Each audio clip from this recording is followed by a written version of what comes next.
Welcome back, everyone. Today we're going to talk about Genesis 4, verse 10. And he said, "What have you done? The voice of your brother's blood cries out to me from the ground." This moment is cosmic, not just narrative. Cain's sin, initially internal, then enacted, now echoes beyond human experience. According to the Zohar and Midrash, this verse is a profound revelation of how blood, soul, and ground are mystically bound, and how the spiritual realm responds to injustice with an outcry that pierces even the heavens. The first phrase we have, "What have you done?" A cosmic shockwave. God's question is not a request for explanation. It is an exclamation of divine anguish. It is the Shekinah groaning from within the creation itself. Cain's act has sent shockwaves through the spiritual worlds. He tore the thread that bound worlds together. The cry was not from Abel alone, but from the soul of creation. This question echoes the one asked to Adam, "Where are you?" But here it escalates. Cain is no longer just lost, but has actively torn the spiritual fabric of unity. The Zohar teaches that such an act rips open the veil between the seen and unseen. The Midrash says God's question is the beginning of justice, but still filled with sorrow. It's a father confronting a son, heartbroken. God's tone is one of pain, not vengeance. He hoped Cain would repent, but now the sin is crying on its own. Next, we have the phrase, "the voice of your brother's blood," crying souls in the earth. Abel's blood does not simply spill, it speaks. In Hebrew, "the bloods of your brother" is in plural form, which the Zohar explains as referring to Abel and all his unborn descendants. One soul fell, but thousands cried. Every soul that would have come through Abel rose in cry with him. The voice of blood is a mystical metaphor for the echo of soul energy. When blood is spilled unjustly, the very nefesh, life force embedded in that blood, calls out to heaven. That voice is inescapable, a testimony against its killer.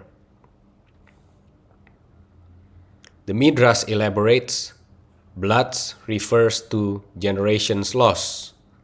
Abel wasn't just one man, he was a potential lineage, cut off prematurely.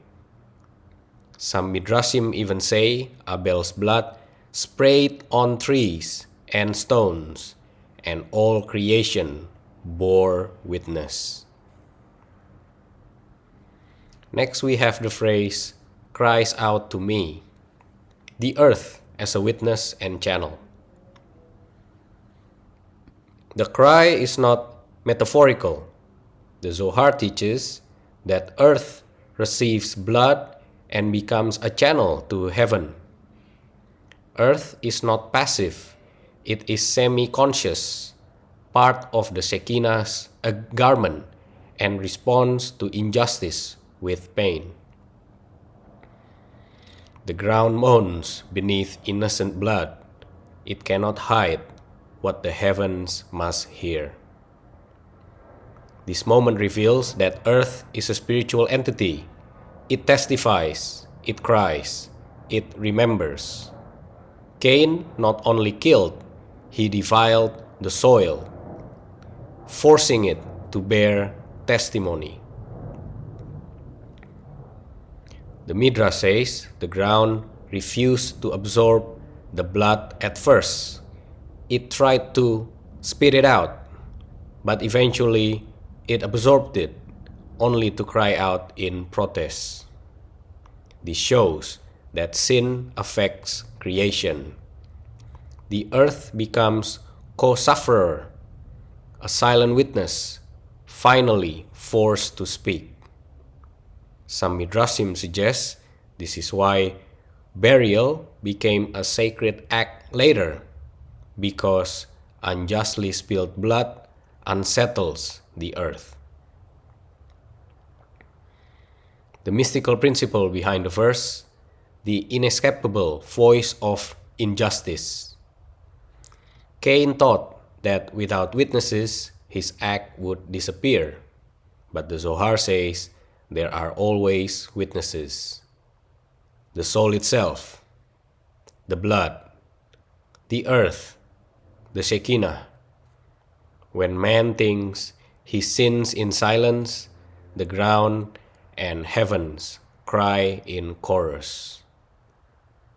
This verse teaches the soul that no injustice is lost in silence.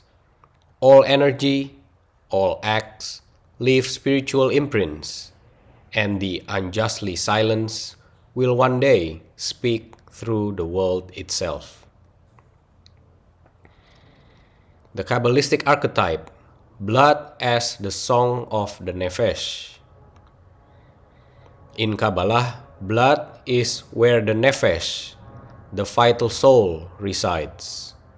When spilled, the Nefesh is released unnaturally.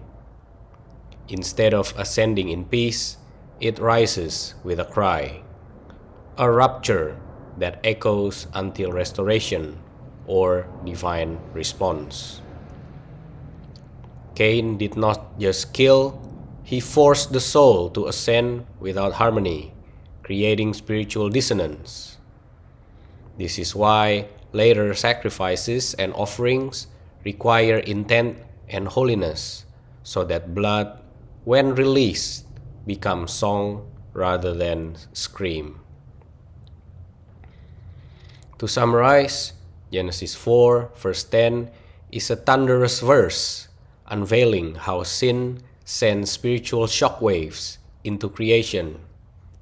According to Zohar and Midrash, this is not just about murder, it is about how the soul, blood, and earth interact in sacred relationship. This verse reveals a spiritual law. All unjust acts echo. Nothing is forgotten. Creation remembers what conscience tries to hide. Injustice silences the victim, but heaven gives voice to the silence. Cain tried to bury the crime, but the earth became his accuser. That's it for today. Thank you very much for your donation. Be blessed, everyone, and I will see you on the next episode.